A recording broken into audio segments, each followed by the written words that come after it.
ஒரு இடத்துல நான் வந்த அந்த பாதைகள் நினச்சிங்கன்னா எல்லாமே நிறைய சேலஞ்சஸ். என்னை முதல்ல பேராசிரியராக பாருங்கள், திருநங்கை அப்படின்றது ரெண்டாவதாக பாருங்கள்.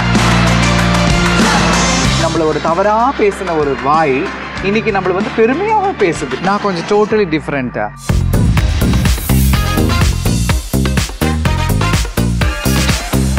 இந்திய அளவில் முதல் திருநங்கை உதவி பேராசிரியர், அதுவும் ஆங்கிலத்துறையில், ஜென்சி. ஸோ இதெல்லாம் தாண்டி, இந்த லேபிள்ஸ்லாம் தாண்டி ஜென்சின்றவங்க யார்? என்னை முதல்ல பேராசிரியராக பாருங்கள், திருநங்கை அப்படின்றது ரெண்டாவதாக பாருங்கள்.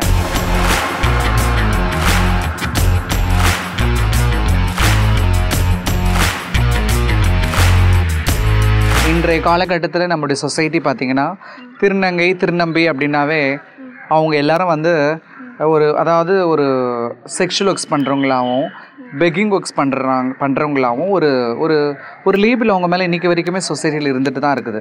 ஸோ அதுக்கெல்லாம் நம்ம ஒரு முன்மாதிரியாக இருக்கணும். நம்மளை பார்த்து நிறைய பேர் வந்து இந்த மாதிரி சாதிக்கணும், கஷ்டங்கள் இருந்தாலும் நம்ம அதுலேருந்து பெருசாக வரணும் அப்படின்ற அந்த எண்ணங்கள் வந்து வர்றதே ஒரு பெரிய விஷயம் இல்லையா? ஸோ அதுக்கு நான் ஒரு ரோல் மாடலாக என்னுடைய சொசைட்டி மக்களுக்கு இருக்கிறத நினச்சி நான் ரொம்பவே சந்தோஷப்படுறேன் மேம். ஒரு 50% வந்து என்னோடய டார்கெட்டை வந்து நான் அச்சீவ் பண்ணேன் அப்படின்னும் போது அதுக்கு ஏற்படுற ஒரு சந்தோஷம் இருக்கும் இல்லையா? அந்த சந்தோஷம் தான் எனக்கு கிடைச்சிருக்கு.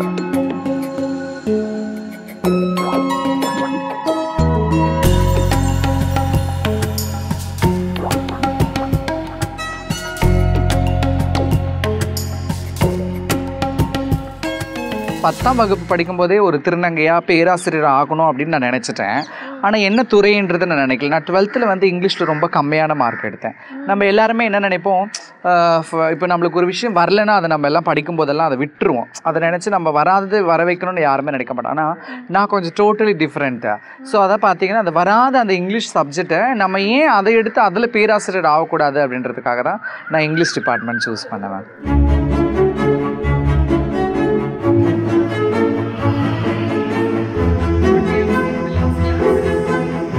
இப்போ லயோலா காலேஜ் அப்படின்னு பார்த்தீங்கன்னா லயோலா காலேஜில் எப்போவுமே திருநங்கைகள் திருநம்பிகளை பற்றின ஒரு புரிதல் வந்து ஒரு ஆண்டுமே கொடுத்துட்டே இருப்பாங்க.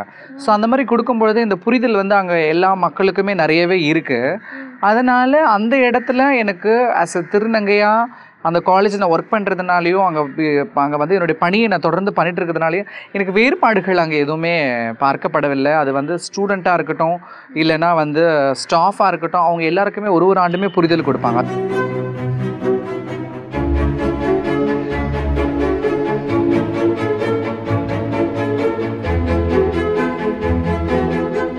லயோலா காலேஜில் வந்து ஒரு வருஷமும் 7 திருநங்கை இல்லை திருநம்பிகளுக்கு அவங்க என்ன டிகிரி கேட்குறாங்களோ அதை வந்து ஃப்ரீ ஆஃப் காஸ்ட்டில் அவங்களுக்கு கொடுக்கறதுக்காக அவங்க பண்ணிகிட்ருக்காங்க. இந்த மாதிரியான விஷயங்கள் இருக்கும்போது திருநங்கை மக்கள் எங்கேயாவது ஒரு இடத்துல, திருநர் மக்கள் எங்கேயாவது ஒரு வகுப்பறையில் கண்டிப்பாக மாணவராகவும் இருப்பாங்க.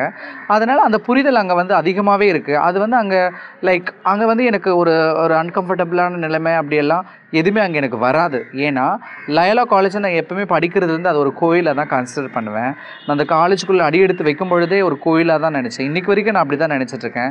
ஸோ அது டிரான்ஜெண்டர் திருநர் மக்களுக்கு ஒரு கோயில், ஒரு ப்ரொடெக்ஷனான ஒரு இடம். நான் தன்னுடைய நிலைமைகளை புரிஞ்சு தன்னுடைய தன்மைகளை புரிஞ்சு நம்மளையும் சந்தோஷப்படுத்தக்கூடிய ஒரு இடம் எதுன்னு பார்த்தீங்கன்னா அது லயோலா காலேஜ் தான். So I am very blessed to have.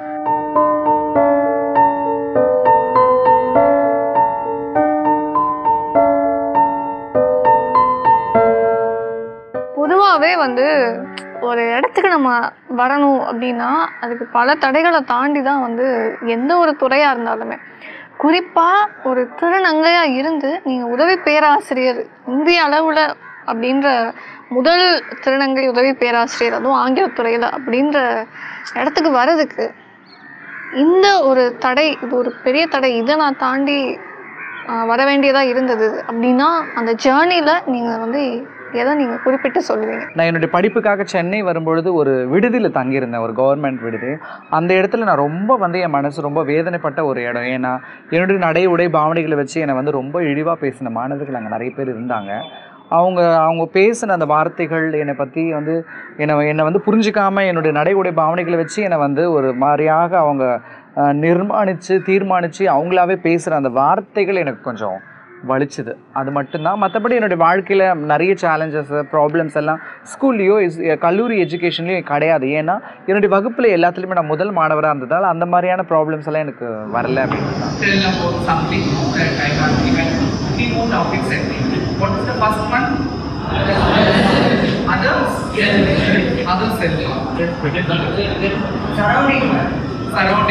So என்னோடய நேட்டிவ் பார்த்தீங்கன்னா திருத்தணி பக்கத்தில் ஒரு சின்ன கிராமம் தான், ஆர்கேப்பேட்டை புதூர் அப்படின்னு சொல்லுவாங்க. அங்கே தான் நான் பிறந்து வளர்ந்தது எல்லாமே. அங்கே தான் என்னுடைய ஸ்கூல் எஜுகேஷன்ஸை 12th வரைக்கும் நான் அங்கே தான் பண்ணேன். 12ஆம் வகுப்பில் முதல் மாணவராக தேர்ச்சி பெற்றேன். அதுக்கப்புறம் பார்த்தீங்கன்னா பிஏ இங்கிலீஷ் வந்து அருள்மிகு சுப்பிரமணிய சுவாமி அரசினர் கலைக்கல்லூரி திருத்தணியில் இருக்க அந்த காலேஜ், அங்கே தான் படித்தேன். அதுலேயும் நாங்கள் பிஏலையும் கோல்டு மெடலிஸ்ட். அதுக்கப்புறம் எம்ஏக்கு தான் நான் சென்னைக்கு வந்தேன். எம்ஏ எம்ஃபில் வந்து doctor Ambedkar government arts and science college வியாசர்பாடியில் முடித்தேன். எம்ஏலையும் கோல்டு மெடலிஸ்ட்டு. பிஹெச்டி மட்டும்தான் லயோலா காலேஜ். ஸோ எனக்கு வந்து அப்பா அம்மா 2 பேருமே கிடையாது. அப்பா நான் ஸ்கூல் படிக்கும்போது இறந்துட்டாங்க. அம்மா வந்து நான் பிஹெச்டி ஜாயின் பண்ணதுக்கப்புறம் கொஞ்ச நாள் ஹார்ட் அட்டாக் வந்து இறந்துட்டாங்க. ஸோ எங்கள் அம்மா வந்து பிஏ இங்கிலீஷ் படிக்கிற வரைக்கும் எனக்கு வந்து அவங்க சின்னதாக பூ வியாபாரம் பழ வியாபாரம் பண்ணி தான் என்னை இவ்வளோ தூரம் படிக்க வச்சாங்க, பிஏ வரைக்கும். அதுக்கப்புறம் நான் சென்னைக்கு வந்ததுக்கு அப்புறமா பார்த்தீங்கன்னா ஆல் இண்டியா ரேடியோவில் அனௌன்ஸராக இருந்தேன். அதுக்கப்புறம் ஒரு எஸ்ஐயோட பையனுக்கு ஹோம் டியூஷன் எடுத்தேன். அதுக்கப்புறம் வந்து doctor Ambedkar government arts and science காலேஜில் பார்ட் டைம் லெக்சரராக இருந்தேன். தென்னிந்திய புத்தக விற்பனையாளர் மற்றும் பதிப்பாளர் சங்கம், அதாவது பப்பாசின்னுவாங்கல்ல, அதனுடைய அறிவிப்பாளராக ஒரு 12 ஆண்டுகளாக இருந்துகிட்ருக்கேன். ஸோ இந்த மாதிரியான ஒரு இன்கம் வச்சு தான் என்னுடைய ஹையர் ஸ்டடீஸை நான் வந்து இவ்வளோ தூரத்துக்கு வந்து கம்ப்ளீட் பண்ணேன். இந்த மாதிரியான பிரச்சனைகள் எனக்கு வந்து ஸ்கூல் படிக்கும்பொழுது எனக்கு ஏற்பட்டுச்சு. அதாவது நான் அந்த மாதிரி லேடிஸ் மாதிரி பேசுகிறேன், பொம்பளை மாதிரி பேசுகிறேன், நடக்கிறேன். என்னோடய சரௌண்டிங்ஸ் எல்லாம் என்னை வந்து சிரிக்கிறது, என்னை பார்த்து கேவலமாக பேசுகிறது, ஏளனமாக பேசுகிற விஷயங்கள் அங்கேயே ஸ்டார்ட் ஆகிடுச்சு இல்லையா ஸ்கூல் எஜுகேஷனில். அதனால் நான் யோசனை பண்ணி பார்த்தேன், அந்த இடத்துலையும் அப்படி இருந்துச்சு. ஆனால் ஒரு இடத்துல நம்மளை அங்கே வந்து ரொம்ப சந்தோஷமாக ஒரு பெருமையாக பேசின இடம்னா என்னோடய எஜுகேஷன் தான். ஸோ அதனால் அந்த மாதிரி நம்மளோட எஜுகேஷன் நம்மளை காப்பாற்றி தான் இவ்வளோ தூரம் கொண்டு வந்துச்சா. ஸோ இது நம்ம எந்த காரணத்துக்காகவும் எந்த ஒரு பிரச்சனைகளுக்காகவும் அட்லீஸ்ட் நம்ம கஷ்டம் இருந்தாலும் கூட எஜுகேஷனை விட்டு பின்வாங்கக்கூடாது அப்படின்றத ஒரு ஆணித்தரமான ஒரு கோலை, ஒரு லட்சியத்தை நான் ரொம்ப இறுக்கி பிடிச்சிக்கிட்டேன். அந்த ஒரே ஒரு காரணம் தான் என்னுடைய போல்ட்னஸ் ஆன் எஜுகேஷன் தான் என்னை வந்து இவ்வளோ தூரம் கொண்டு வந்து விட்டுருக்கு.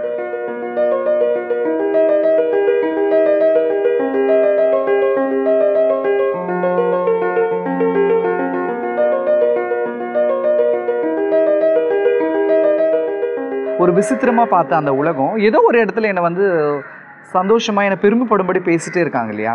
ஸோ அந்த மாதிரி விஷயங்களுக்கு தான் நான் இம்பார்ட்டன்ட் கொடுக்க ஆரம்பித்தேன். ஸோ இதுதான் நம்மளை வந்து இந்த உலகத்தில் வேறு மாதிரி காட்டும் அப்படின்னு சொல்லிட்டு அப்போ தான் எனக்கு ஒரு வாசகம் வந்து மனசில் தோணுச்சு. Education is the modification of human பிஹேவியர்னு ஒரு சான்றருடைய இந்த வாக்கை நான் வந்து ஃபாலோ பண்ணணும் அப்படின்றதுக்காக தான். ஏன்னா கல்வி மட்டும்தான் அந்த மனிதனிடத்தில் ஒரு மாற்றத்தை ஏற்படுத்தக்கூடிய ஒன்று இல்லையா. அதனால் இது நம்ம வாழ்க்கையில் கண்டிப்பாக ஒரு மாற்றத்தை கொண்டு வரும் அப்படின்றதுனால இதில் ரொம்ப ஸ்ட்ராங்காக நான் பிடிச்சிக்கிட்டேன். பாவனைகளை வச்சு இழிவாக பேசின மக்களும் கூட கொஞ்சம் காலத்துக்கு அப்புறமா அவங்களா கால் பண்ணி நாங்கள் உங்களை தவறாக நினச்சிட்டோம், எங்களை மன்னிச்சிருங்க அப்படின்னு நிறைய பேர் எங்கிட்ட கேட்டிருக்காங்க. அது கேட்கும்பொழுது நமக்கு அது ஒரு சந்தோஷம் கிடைக்குது. ஃபார் எக்ஸாம்பிள் அவங்க அப்படி நம்மளை ஒரு தவறாக பேசின ஒரு வாய் இன்னைக்கு நம்மளை வந்து பெருமையாக பேசுது இல்லையா. அந்த ஒரு சந்தோஷம் வந்து வேறு எதுலையுமே கிடைக்காது. முன்னாடி இருந்ததை விட இப்போ வந்து உங்களுக்கு அக்செப்டன்ஸ் அதிகமாக இருக்கு இல்லையா. ஸோ இந்த உணர்வு வந்து எப்படி இருக்குது ஓகே அப்படின்னு. ஸோ கொஞ்சம் காலங்களுக்கு முன்னாடிலாம் பார்த்திங்கன்னா கிராமத்துலலாம் திருநங்கைகளையோ திருநம்பிகளையோ பற்றின புரிதல் வந்து ரொம்பவே கம்மி தான்.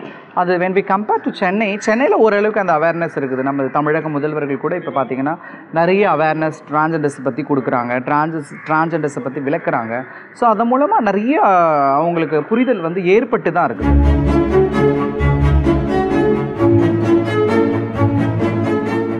லேபிள் இல்லாமல் உங்களை ஜென்சியாக பார்த்த முதல் மனிதர் அப்படின்னா நீங்கள் யாரை சொல்லுவீங்க? நிறைய இடத்துல நிறைய பிரச்சனைகள், ஏன் இப்படி நடந்துக்கிற, ஏன் இப்படி டிஃப்ரெண்ட்டாக இருக்கிற அப்படின்னு என்னை சுற்றி நிறைய பேர் என்னை அந்த பேசிகிட்டே இருக்கிறாங்க. அது மட்டும்தான் என் காதுக்குள்ளே வந்துகிட்டே இருக்குது.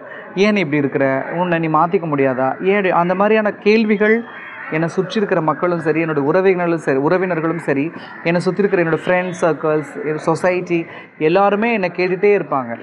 ஆனால் நான் நிறைய நாள் நினச்சிட்டு இருப்பேன், நீங்கள் நானாகவே என்னை அப்படியாவே நீங்கள் ஏற்றுக்கிட்டிங்கன்னா அது எவ்வளோ சந்தோஷமாக இருக்கும். நாங்கள் அதுதான் எதிர்பார்க்குறோம். அந்த மாதிரி என்னுடைய வாழ்க்கையில் என்னை சுற்றி இருந்த மக்கள் யாருமே எடுத்த உடனே என்னை அப்படி அக்செப்ட் பண்ணிக்கவே இல்லை. அதுதான் உண்மையான விஷயம். எல்லாருமே வந்து என்னை ஏதாவது ஒரு குறைகள் ஏதாவது ஒன்று சொல்லி அதுக்கப்புறம் ஒரு புரிதல் ஏற்பட்ட பிறகு தான் என்னை அக்செப்ட் பண்ணிக்கிறாங்க. நானாகவே என்னை முதல்ல அக்செப்ட் பண்ணிக்கிட்டவங்க அப்படின்னு பார்த்திங்கன்னா அது வந்து ஒரே ஒரு ஆள் தான். என்னுடைய பிஹெச்டி கைடு டாக்டர் பி மேரி வித்யா பொற்செல்வி. அவங்க தான் என்னை அப்படியே ஏற்றுக்கிட்டாங்க. அவங்க இப்போ இங்கிலீஷ் டிபார்ட்மெண்ட்டில் ஹெச்ஓடியாக இருக்கிறாங்க.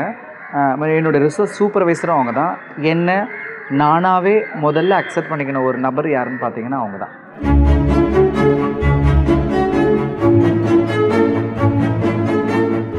என்னே எக்ஸாம்பிளாக எடுத்துக்கோங்க. ஒரு பிஹெச்டி வரைக்கும் வர்றது சாதாரணமான விஷயம் கிடையாது. ஸோ அதில் நிறைய பிரச்சனைகள், போராட்டங்கள் இருக்கும். ஒரு ஆணும் சரி, ஒரு பெண்ணும் சரி, இவ்வளோ தூரம் படிக்கணும்னா நிறைய பிரச்சனைகள் அவங்களுக்கு பர்சனலாகவும், ஃபேமிலி இஷ்யூஸ், அவங்க பேக்ரவுண்ட் சார்ந்து நிறைய பிரச்சனைகள் வரும்.